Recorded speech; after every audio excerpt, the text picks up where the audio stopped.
27th, LA County ordered all beaches closed. CDC is announcing the first instance of person-to-person spread of the new coronavirus in the United States.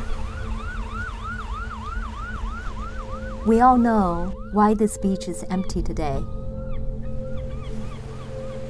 On the other side of the Pacific Ocean is China.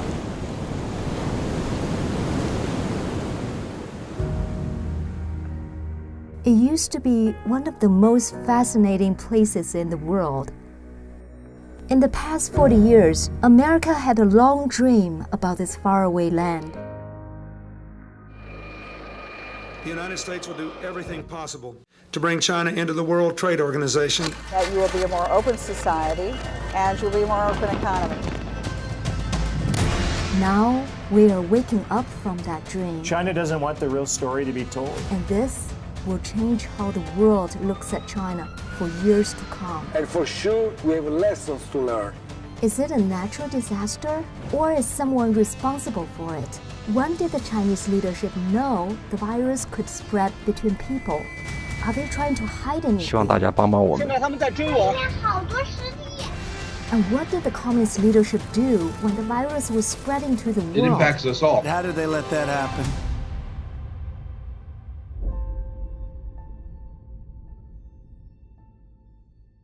My name is Simone Gao.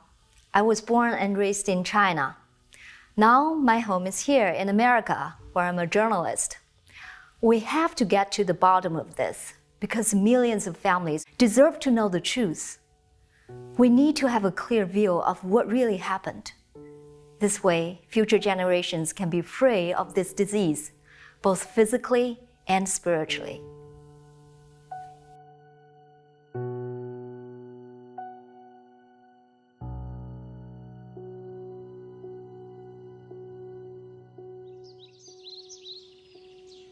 The virus started from this city, Wuhan.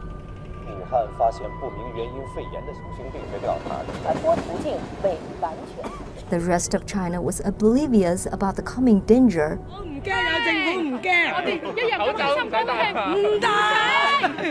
Until this date.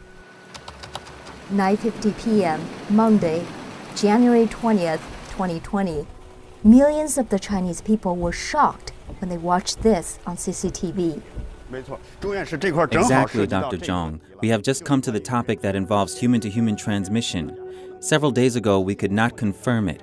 So after the meeting you just attended, what conclusion did you come to on human-to-human transmission? In the past, we said there was danger. Now, the information shows it definitely transmits between people. Dr. Zhong Nanshan is the head of the China Health Commission expert team investigating the outbreak, and CCTV is the largest state-owned TV station in China. This was the first time China officially acknowledged that the virus could spread among humans. The question is, when did the Chinese Communist Party, or CCP, know about it?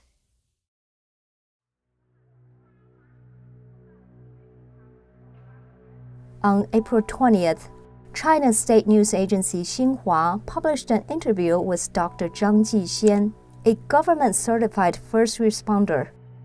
In the report, Zhang recalled her first encounter with the mysterious virus. On December 26th, an elderly woman was admitted to the Hubei Hospital of Integrated Traditional Chinese and Western Medicine. Dr. Zhang, director of the hospital's respiratory department, recalled that the woman had severe symptoms: fever, coughing, and shortness of breath.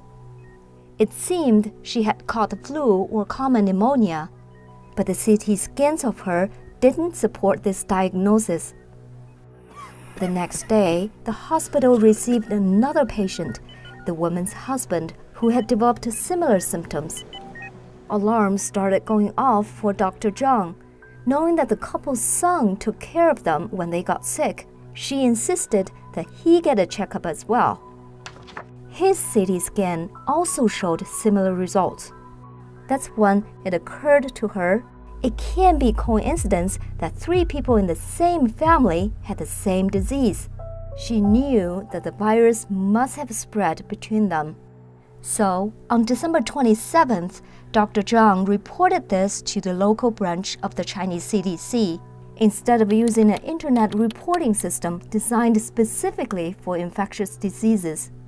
China had spent $4.2 million on this system after the 2003 SARS outbreak. In theory, top medical authorities could know about new diseases anywhere in the country within 2 to 24 hours of discovery. Yet, as a loyal Communist Party member, Zhang only revealed this information to higher government bodies in an antiquated manner. She told the party line to hide information from the public. She only hinted that something was amiss when she demanded medical staff in the world beef up self-protection.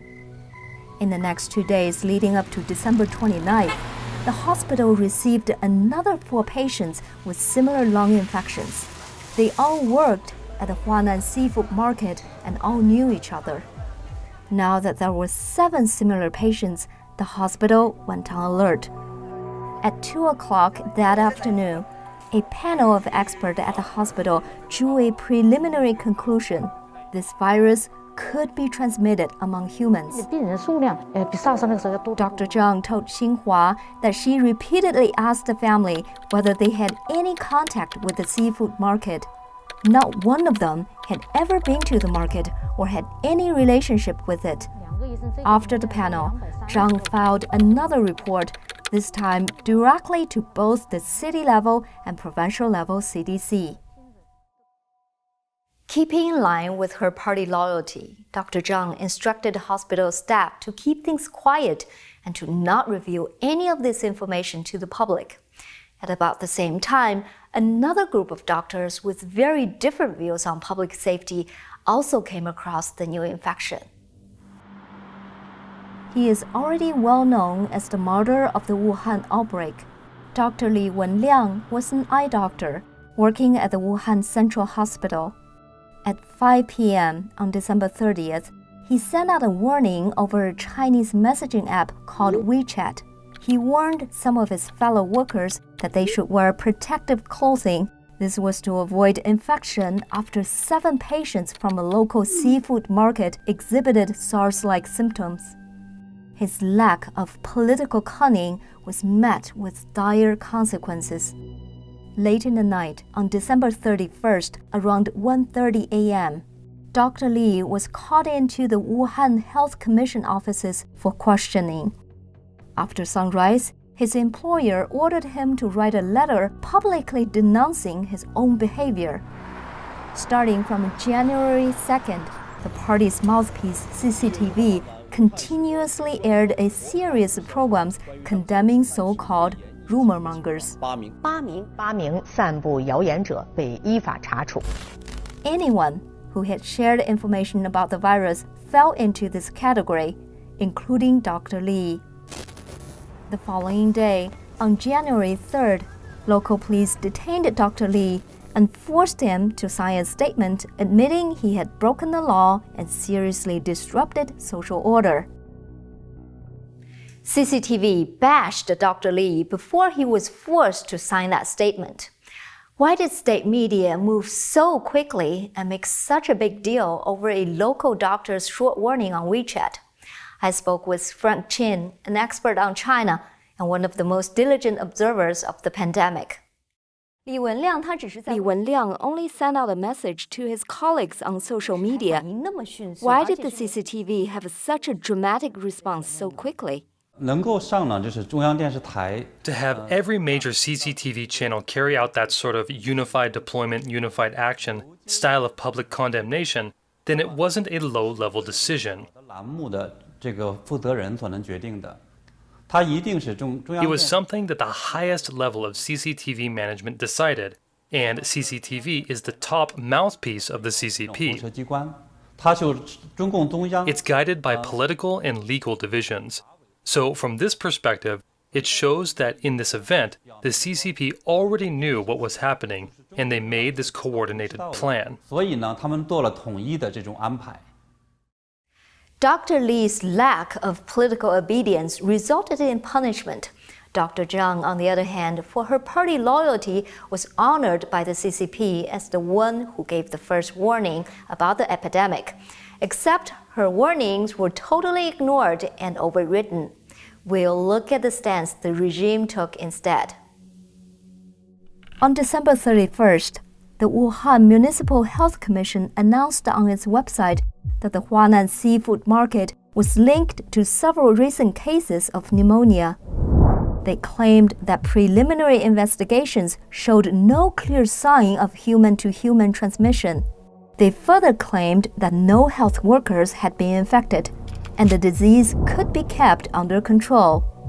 This stance persisted for 20 days, despite overwhelming evidence that suggested otherwise. More and more medical staff fell ill on almost a daily basis, as Chinese media outlet Caixin reported. January 5th, CT scans of Dr. Lu Jun from Tongji Hospital showed abnormalities. The Wuhan Health Commission declared there were no clear human transmission and no doctors infected.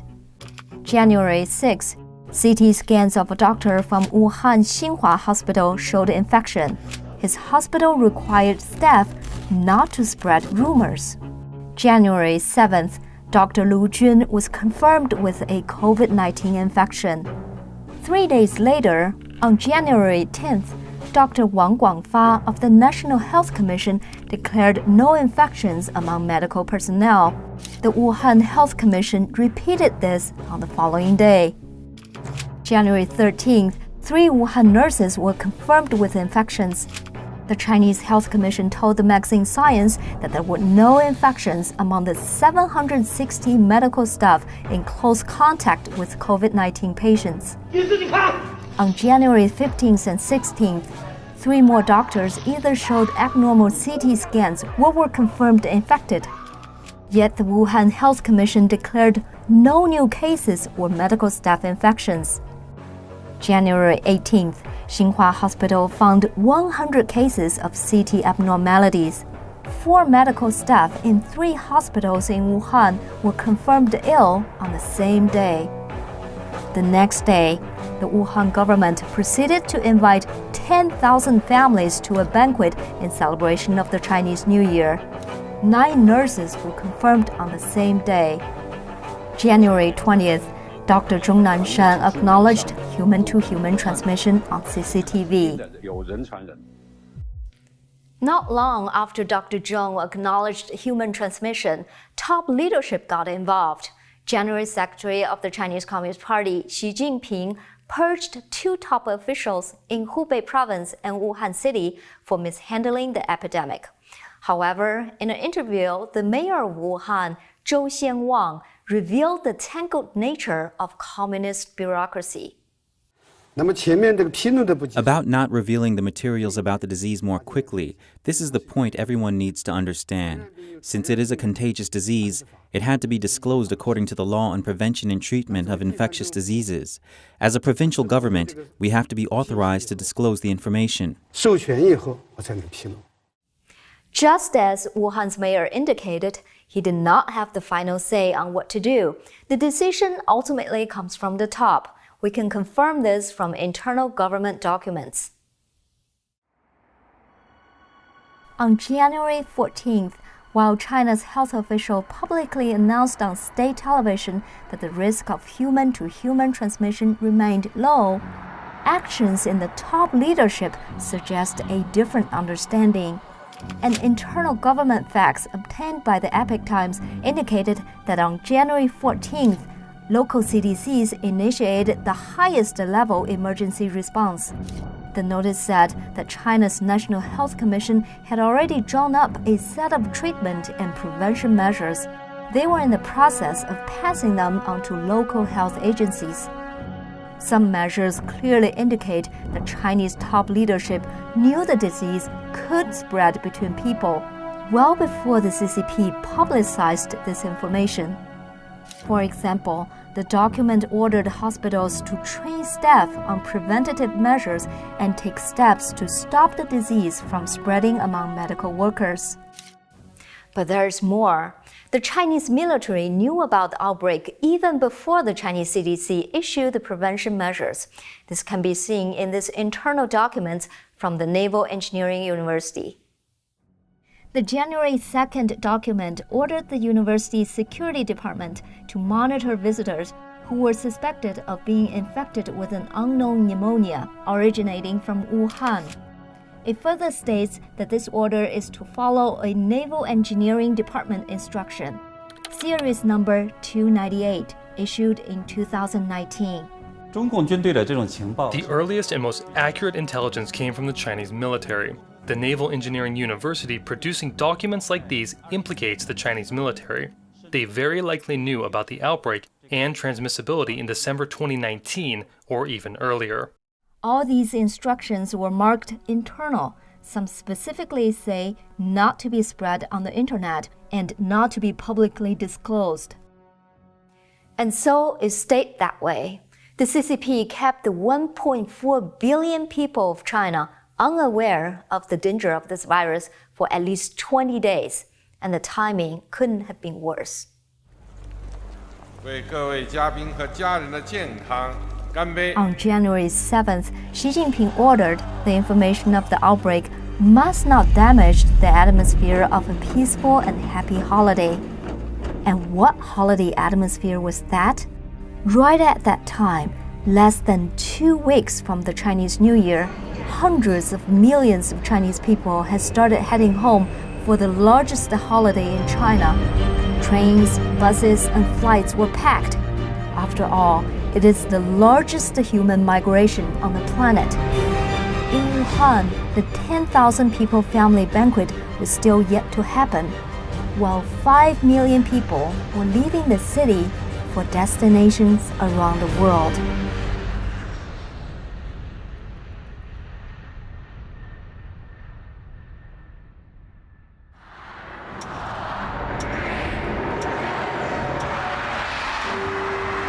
As 2020 approached, the United States found itself in a tense and rare time. For just the third time in American history, a sitting president had been impeached. Article 1 is adopted. The media focus was entirely on the impending Senate decision and if Trump would be removed from office. Anything beyond the United States borders seemed trivial. And that's right when the news of an unknown virus spreading in a far-off land quietly arrived at the U.S. CDC headquarters in Atlanta. According to an April 4th Washington Post report, the CDC learned a cluster of cases in China on December 31st, but this information was not provided by the Chinese authorities. In fact, it wasn't until January 3rd when CDC Director Robert Redfield received a call from a counterpart in China. The Chinese CDC told Redfield that a mysterious illness had been spreading inside Wuhan. We inquired about the details of that phone call to the CDC, particularly when the Chinese CDC told the U.S. that the virus could spread between people. The CDC did not respond. The rest of the world began to know something was going on inside Wuhan by mid-January. But the world wasn't told the severity. On January 14th, the WHO began echoing the Chinese government's stance of no clear evidence of human-to-human transmission. It's very clear right now that we have no sustained human-to-human transmission. It also recommended no travel bans. The WHO maintained its position about the unverified or limited nature of human-to-human transmission until January 23rd, 3 days after China publicly confirmed such transmission. Meanwhile, in the United States, on January 18th, President Trump was finally substantially briefed by health officials about the coronavirus. He had been receiving intelligence briefings before that, tracking the spread of the virus in China and later in other countries. According to the Post, the briefings did not predict when the virus might land on U.S. shores. It also did not recommend particular steps that public health officials should take. It did, however, warn that Chinese officials appear to be minimizing the severity of the outbreak. 1 week after that briefing, President Trump placed a travel ban on China. His ban was one of the first in the Western Hemisphere. Lives are at stake. This is not a time for Political opponents criticized him for overreacting and being racist for banning Chinese travelers. Only history has proven that this move was neither excessive nor early enough, after all.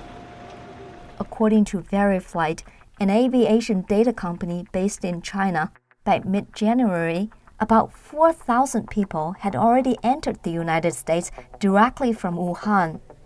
In January alone, about 381,000 travelers flew directly from China to the United States. What's even more worrying is that after China locked down internally, outbound traffic from China did not slow down. On January 23rd, Wuhan was the first to fully lock down. All the remaining provinces in China followed suit before February 10th. Under the total lockdown, Chinese people could not travel domestically, but were still allowed to go abroad. In fact, while implementing strict domestic quarantine measures in February, the Chinese regime kept reassuring the world that the outbreak was fully under control, and it continued to encourage international travel from Chinese cities. Chinese state media Xinhua confirmed this on February 6th. They reported that 2 days earlier, the Civil Aviation Administration required Chinese airlines to continue flying international routes to nations that had no travel restrictions. On February 3rd, the WHO once again parroted China at the opening of the agency's executive board meeting. Director General Tedros supported China's assertion that all was well for international travel. There is no reason for measures that unnecessarily interfere with international travel and trade. We call on all countries to implement decisions that are evidence-based and consistent. WHO stands ready. According to Veriflight, scheduled international flight services from China did not face a significant drop-off until March 30th, while scheduled domestic travel was severely limited as early as February 9th. Why did the CCP conceal the truth about human transmission, then allow Chinese people to travel abroad? Did they want to spread the virus to the entire world? The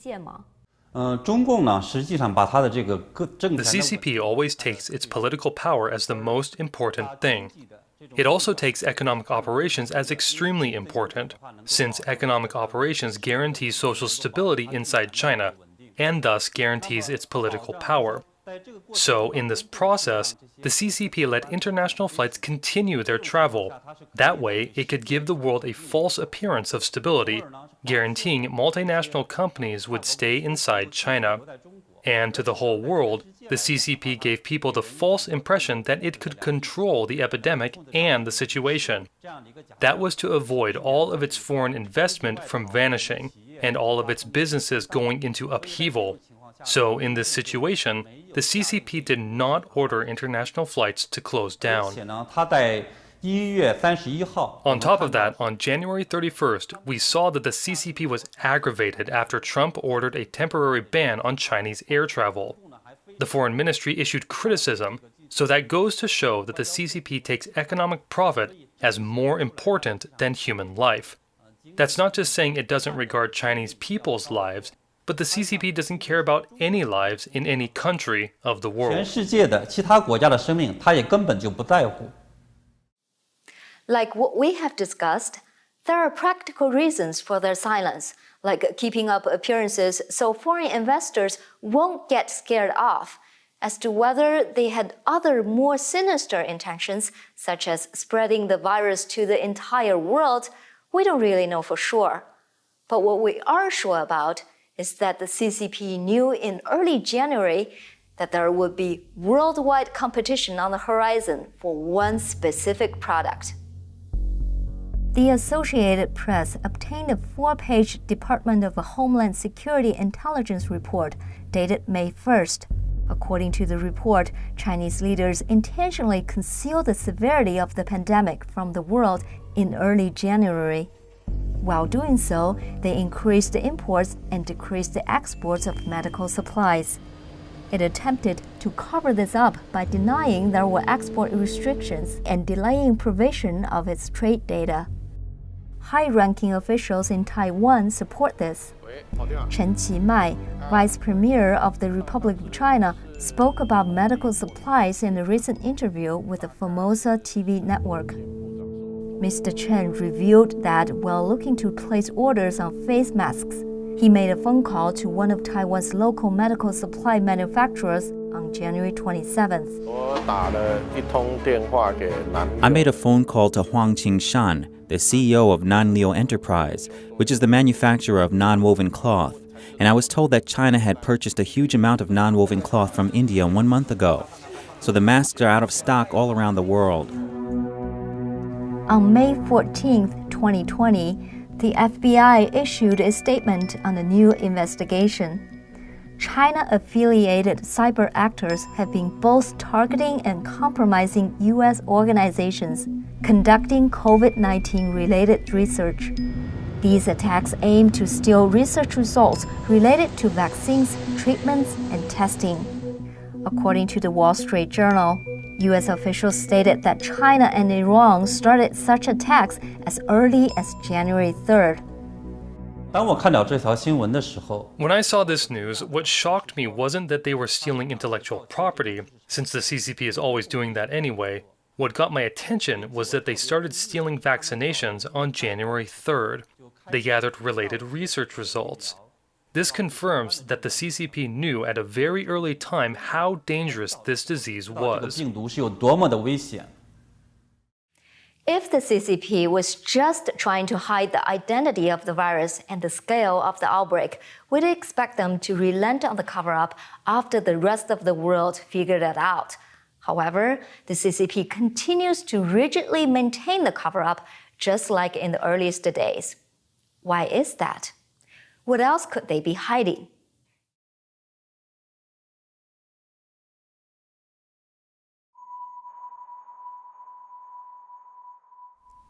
Christmas Eve. It was just a normal working day in Guangzhou, a sprawling port city northwest of Hong Kong on the Pearl River.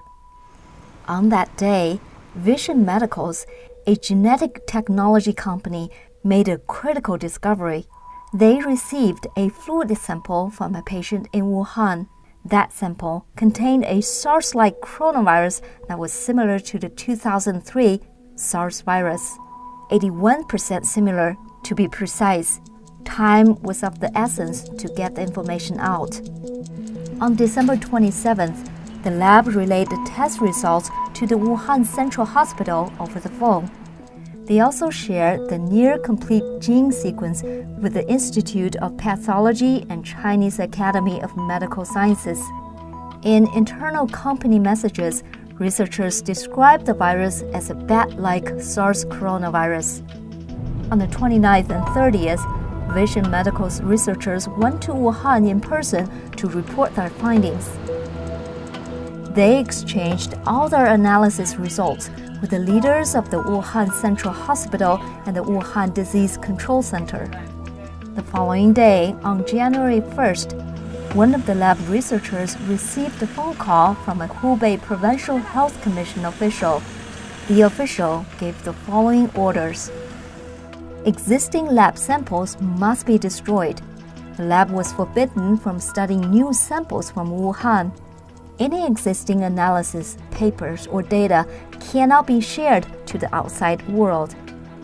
Finally, any future findings must only be reported to the government. Then, on January 3rd, another lab outside of Wuhan received samples from Ground Zero. The Shanghai Public Health Clinical Center began sequencing the genome. 2 days later, on January 5th, the clinical center finished the sequence, confirming a new form of SARS that had never been seen before. The clinical center reported this to both the Shanghai and National Health Commissions. They reported the disease was similar to SARS, suspected it was airborne, and recommended that public areas undertake safety measures to control the spread. But, just like the doctor's warnings from before, both government entities seemingly ignored the information and warnings. After almost a week of no response to any government body, on January 11th, the team from the clinical center took a bold step and published the full genome sequence online through Verilogic.org and GenBank. This was the first time the rest of the world could see the full virus genome. And like clockwork, the team's research laboratory was shut down the following day. What Vision Medicals and the Shanghai Public Health Clinical Center experienced were not isolated orders from Chinese health officials. In fact, China's top medical authorities expanded such a ban to the entire nation as early as January 3rd. What can genome sequencing reveal? Why were the Chinese authorities so determined to destroy the genome sequences and samples? I spoke with Stephen Hatfield, former researcher for the United States Army Medical Research Institute of Infectious Diseases. What does genome sequencing reveal? Can it reveal the identity of the virus and when it came about? Yeah, basically.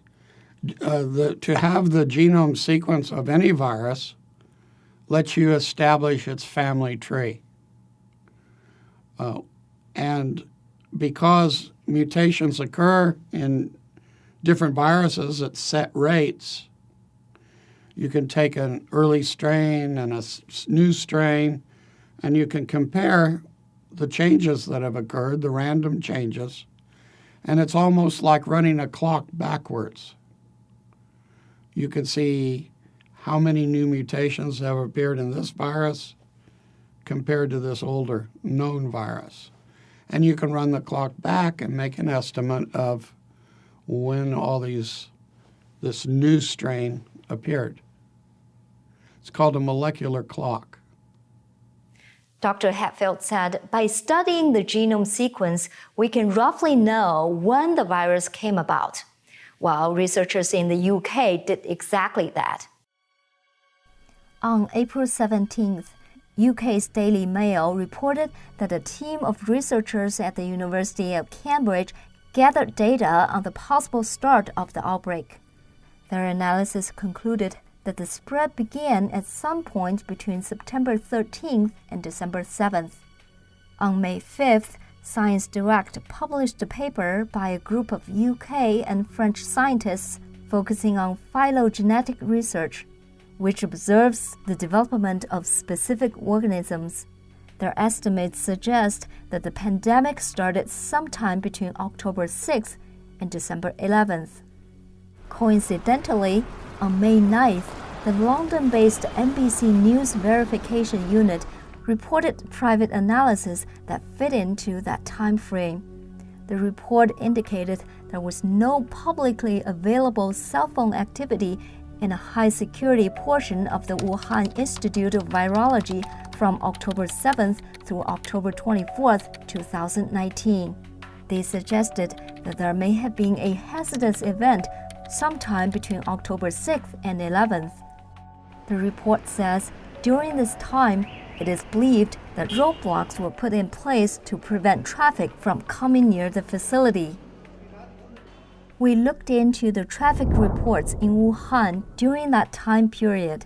Since the Military World Game took place in Wuhan from October 18th to the 27th, the local government locked down a mountain called Bafenshan, right in the backyard of the Wuhan Virology Lab.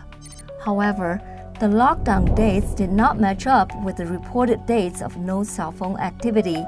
Therefore, it's unlikely that the game influenced the cell phone activity in the area.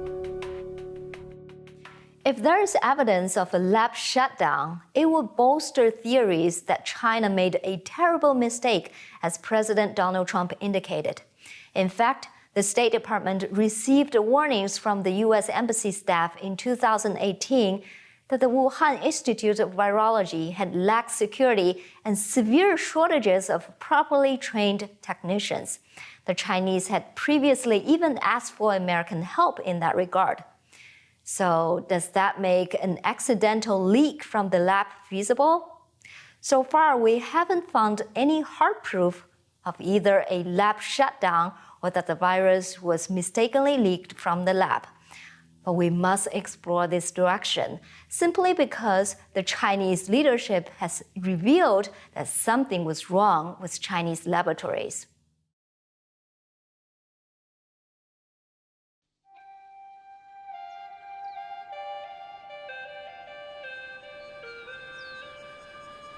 Deep in the mountains of southwest China, there are caves millions of years in the making. They're famous for two things: stalactites and bats. Bats were found to be the source of the 2003 SARS outbreak. Before this was well known, one woman leading a team of researchers was tasked with finding that source.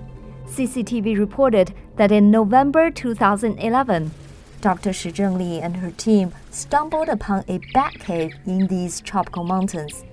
The bats were hosts to 10 different families of the SARS coronavirus.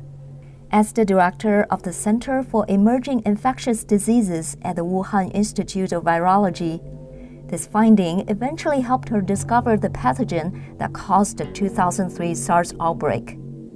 She brought thousands of the bat coronavirus samples back to her lab in Wuhan, 1,100 miles from the Yunnan bat caves. Then, when the 2019 outbreak started, Dr. Shi swore on her life that the virus did not come from the lab. Her argument was that none of the genome sequences of the bat coronaviruses in her lab matched that of the COVID-19.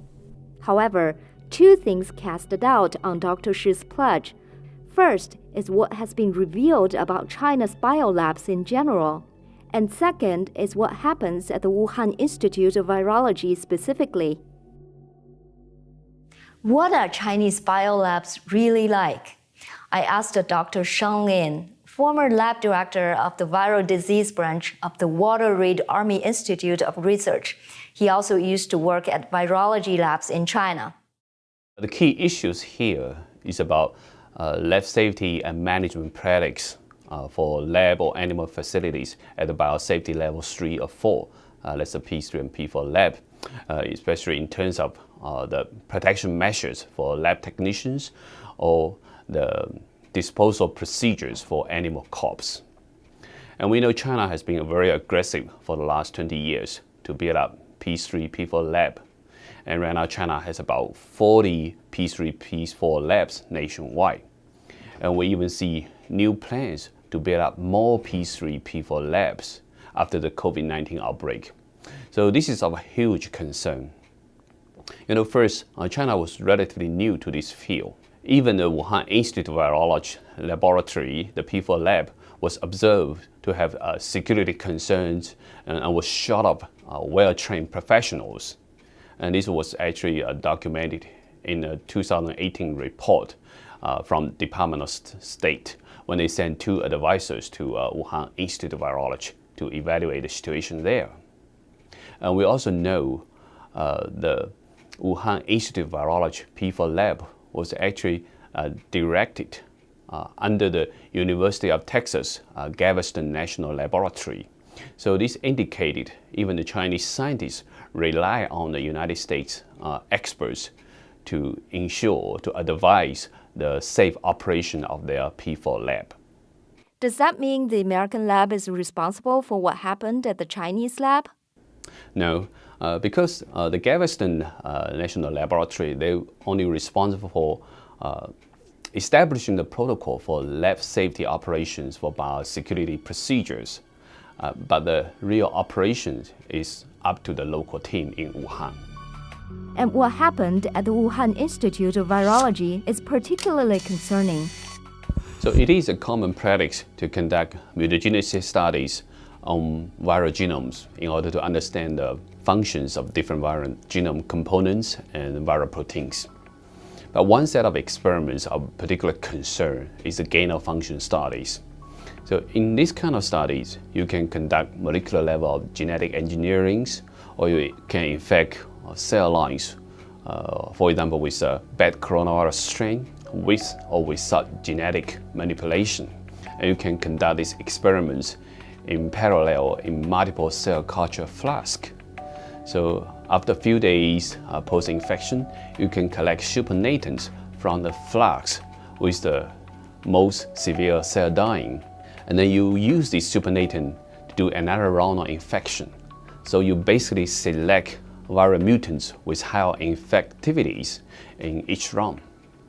And similarly, you can conduct this kind of experiment in animal models like mouse and ferrets. So basically, you select viral mutants that can spread faster or cause more severe disease in animal models. So this is a typical gain-of-function studies. And we know Shi Zhenli's group from Wuhan Institute of Virology, together with their collaborators in the United States, published an article on Nature Medicine in 2015. In that study, they documented the enhanced of pathogenicities when you had the spike of a bat coronavirus strain put on the backbone of a mouse-adapted SARS coronavirus. So these studies raise serious bioethics concerns at the moment, and the United States suspended this kind of studies for a while. However, it's not known whether this kind of study was further pursued in China, especially whether it was pursued under some joint project with Chinese military medicine unit, like the ones in Wuhan or Nanjing. This is not saying that the Chinese scientists have the intelligence to design a virus like SARS coronavirus 2, but this kind of gain-of-function study is so dangerous and with unpredictable outcome. That's why it's very vital for the whole world to know whether China is still continuing these kind of experiments. China's lax lab standards are well known to insiders, and these widespread practices in Chinese labs have gone on for years. Then suddenly, on January 16, 2020, 4 days before publicly acknowledging human transmission, the China Science and Technology Department released guidelines on safety and management of viral laboratories. A month later, on February 14th, Xi Jinping made comments about accelerating biosafety legislation at the Committee for National Reform. It's very possible that Xi already knew about a lab leak. So he wanted to publish this law to make it look like he takes biosafety seriously. It was to be a preventative measure. So if in the future the rest of the world looks to find who is responsible, then they have a scapegoat ready. They will say that it was some person who did it, who broke these rules, and it is not a problem with the CCP.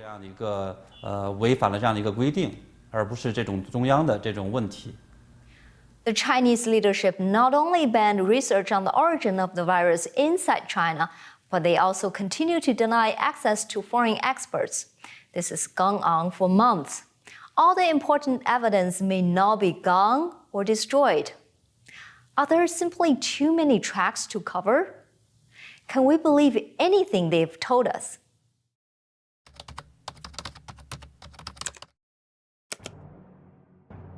This website is called Xilu, or Westland in English. It is one of the most influential websites about the Chinese military. On January 26th, Xilu published an article claiming a so-called culprit of the virus had been found. Citing research from the Chinese Academy of Sciences, the article purports that the coronavirus is not a product of nature. Instead, the article wrote 4 key proteins in the virus had been replaced so that it can target Chinese people. And who would create such a virus to target the Chinese? According to the article, it was none other than the United States. The article claimed the virus was deployed by U.S. service members while participating in the Military World Games in October 2019. Though that particular article was removed from the website in early February, the narrative of American origin has persisted. On March 12th, Chinese Foreign Ministry spokesperson Zhao Lijian republished a video of Robert Redfield addressing a U.S. congressional committee. In the clip, Redfield said some influenza deaths in the U.S. were later identified as cases of COVID-19. Referring to this clip, Zhao wrote, "The CDC was caught on the spot. When did patient zero begin in the U.S.? It might be the U.S. Army who brought the epidemic to Wuhan. Be transparent. Make public your data. The U.S. owes us an explanation." Zhao's fellow Foreign Ministry spokesman Geng Shuang later backed him up, suggesting the U.S. is hiding something. 5 months into the pandemic, the theory that the virus originated in America is still very much alive in China. In fact, if you search on China's equivalent of Google called Baidu, using the keywords "virus came from America," 66 million results come up.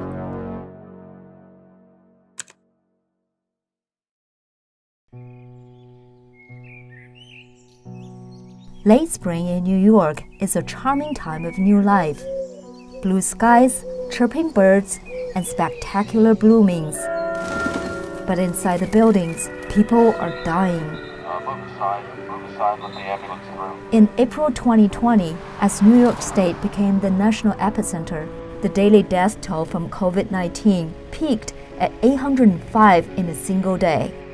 As of June 26, over 124,000 people have died in the whole country, a toll that has surpassed 47,000 American deaths in the Vietnam War.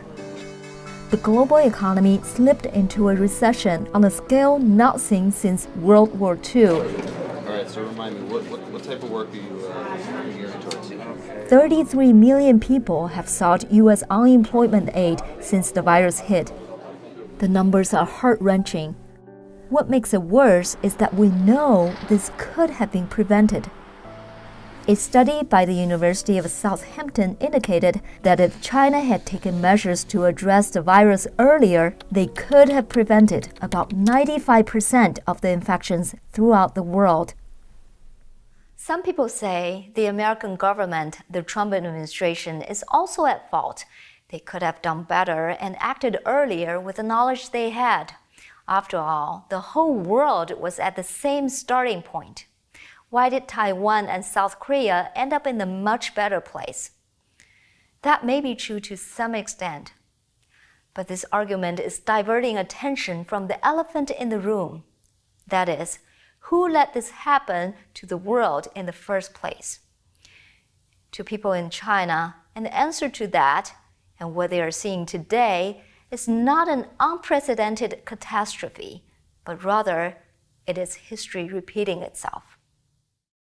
For the past 70 years, China has been plagued with an ominous curse, causing either man-made disasters or natural disasters turned man-made. The largest famine in human history, ending 45 million lives, was known as the Great Leap Forward. What caused it? They said it was drought. But it was really Chairman Mao trying to accelerate agrarian China towards communist utopia. Systematic lying created imaginary surpluses of crops. Government officials gathered crops that did exist and left the peasant population to die without the food they themselves grew. The CCP has long since covered up this disaster, as Chinese citizens know nothing of the true scale of this famine. In 1989, as blood-soaked college students were carried away on makeshift gurneys, the CCP claimed they did not fire a single shot during the Tiananmen Square massacre. They maintained that only about 200 civilians died in the turmoil. A recent declassified UK document indicates the PLA killed at least 10,000 people. Chinese students today don't even know there was ever a protest in Tiananmen. In 2003, as SARS swept through China, the CCP concealed how many people were infected. Only China's neighbors, like Taiwan and South Korea, had experience with handling such respiratory infections. Much of the world was left unprepared for the danger of a similar virus. In 2008, over 87,000 people lost their lives in a magnitude 7.9 earthquake in Sichuan province. Independent investigations showed shoddy construction had caused the deaths of thousands of children. However, the CCP jailed these investigators.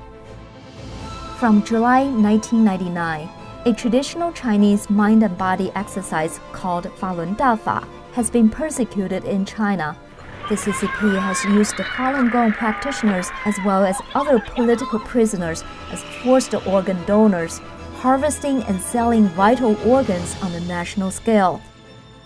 Independent investigators have concluded that this claim is true. The CCP still denies it to this day. And yes, the CCP once again covered up another disaster. This is what it has always done and will always do. Why has this persisted for so long? Maybe we should ask, what criminal would ever stop their crimes if they weren't held accountable?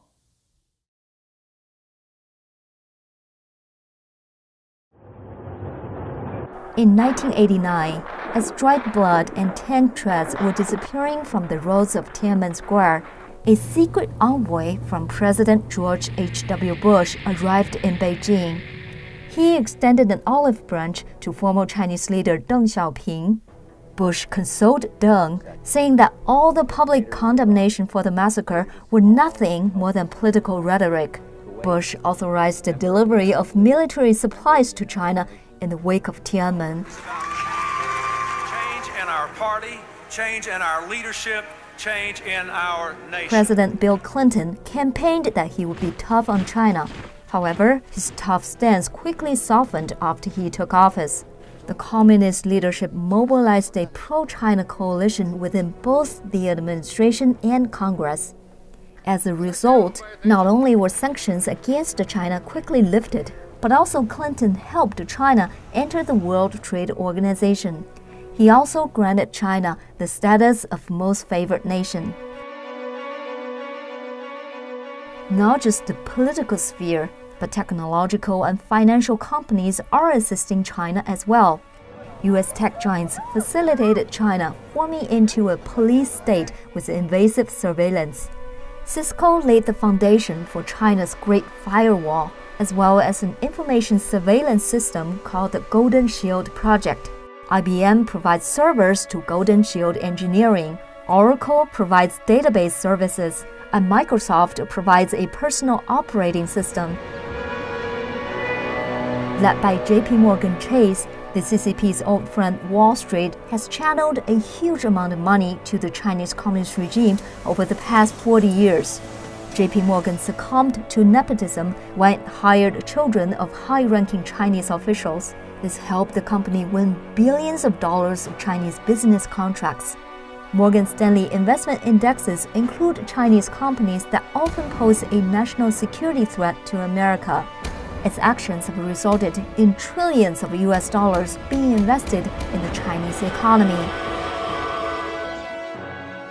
There is one particular company listed on the Morgan Stanley index that we need to single out. It's called Tencent, and it owns the Chinese social media giant WeChat. WeChat has long helped the CCP monitor dissidents. The whistleblower of this pandemic, Dr. Li Wenliang and others, were first tracked and reported on WeChat when they exposed the virus spread via this social media platform. Only reason this situation has gotten as bad as it's gotten is because the capitalists in the West, the Wall Street and the City of London, and certain corporatists, certain elites, what I call the Party of Davos, right, have basically financed the CCP and has allowed them to get technology. Those days are over. In China and America alike, we have a saying, what goes around comes around. For the past 40 years, America and the West have been in a state of willful ignorance, to put it nicely, about the CCP's crimes. Now the circumstances have forced us to face the consequences of that negligence. China has a rich history, splendid culture, and profound spiritual tradition. Lao Tzu would have been able to hold a candid conversation with Socrates about ethics and the laws of the universe. China's millennium-long tradition of revering heaven and ancestors echoes Edmund Burke's concept of an eternal society where there's a contract among the dead, the living, and the unborn. But before China revives those traditions, there must first be a decoupling between the CCP and the United States.